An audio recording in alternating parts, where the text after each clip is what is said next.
ನಮಸ್ತೆ ವೀಕ್ಷಕರೇ, ಶ್ರೇಯಸ್ತು ಕಿಚನ್ಗೆ ಸ್ವಾಗತ. ನಾನಿವತ್ತು ಬೆಂಡೆಕಾಯಿ ಒಣಪಲ್ಯನ ಹೇಗೆ ಮಾಡೋದು ಅಂತ ತೋರಿಸ್ತಾ ಇದ್ದೀನಿ. ಇದು ತುಂಬಾ ಸಿಂಪಲ್ ಆಗಿರುತ್ತೆ, ಹಾಗೆ ಟೇಸ್ಟ್ ಕೂಡ ತುಂಬ ಚೆನ್ನಾಗಿರುತ್ತೆ. ಇದು ರೊಟ್ಟಿ ಜೊತೆ, ಚಪಾತಿ ಜೊತೆ, ಅನ್ನದ ಜೊತೆ ಸೈಡ್ ಡಿಶ್ ಆಗೂ ಚೆನ್ನಾಗಿರುತ್ತೆ. ಈಗ ಹುರ್ಕೋಬೇಕಾದ್ರೆ ಒಂದು ಸ್ವಲ್ಪ ಎಣ್ಣೆ ಹಾಕೊಳ್ಳಿ, ಆವಾಗ ಬೇಗ ಹುರಿಯುತ್ತೆ. ಹಾಗೆ ಅಂಟು ಕೂಡ ಬಿಡ್ಕೊಳೋದು ಸ್ವಲ್ಪ. ಇದು ಮಾಡೋದು ತುಂಬಾ ಈಸಿ, ಆದರೆ ಬೆಂಡೆಕಾಯಿ ಹುರ್ಕೊಳಕ್ಕೆ ಮಾತ್ರ ಸ್ವಲ್ಪ ಟೈಮ್ ತೊಗೊಳುತ್ತೆ. ನೋಡಿ, ಬೆಂಡೆಕಾಯಿನ ಚೆನ್ನಾಗಿ ಹುರ್ಕೊಂಡಿದ್ದೀನಿ.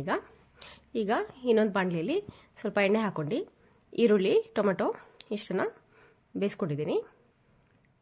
ಇದಕ್ಕೆ ರುಚಿಗೆ ತಕ್ಕಷ್ಟು ಉಪ್ಪು, ಸ್ವಲ್ಪ ಅರಿಶಿನ, ನಿಮಗೆ ಖಾರ ಎಷ್ಟು ಬೇಕೋ ಅಷ್ಟು ಖಾರ ಹಾಕ್ಕೊಳ್ಳಿ, ಖಾರದ ಪುಡಿ, ಹಾಗೆ ಧನಿಯಾ ಪುಡಿ ಸ್ವಲ್ಪ.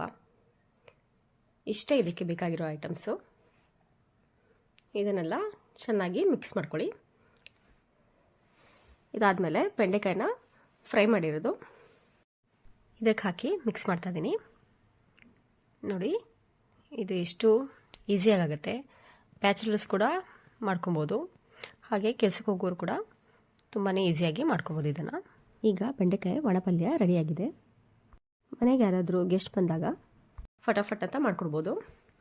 ಸೈಡ್ ಡಿಶ್ ಆಗೋ ತುಂಬ ಚೆನ್ನಾಗಿರುತ್ತೆ. ನೀವು ಮಾಡಿ ನೋಡಿ ಹೇಗಿತ್ತು ಅಂತ ಕಾಮೆಂಟ್ ಸೆಕ್ಷನಲ್ಲಿ ತಿಳಿಸಿ. ಹೊಸದಾಗಿ ಯಾರಾದರೂ ನೋಡ್ತಾ ಇದ್ರೆ ನನ್ನ ಚಾನೆಲ್ನ ಸಬ್ಸ್ಕ್ರೈಬ್ ಮಾಡ್ಕೊಳ್ಳಿ. Thank you.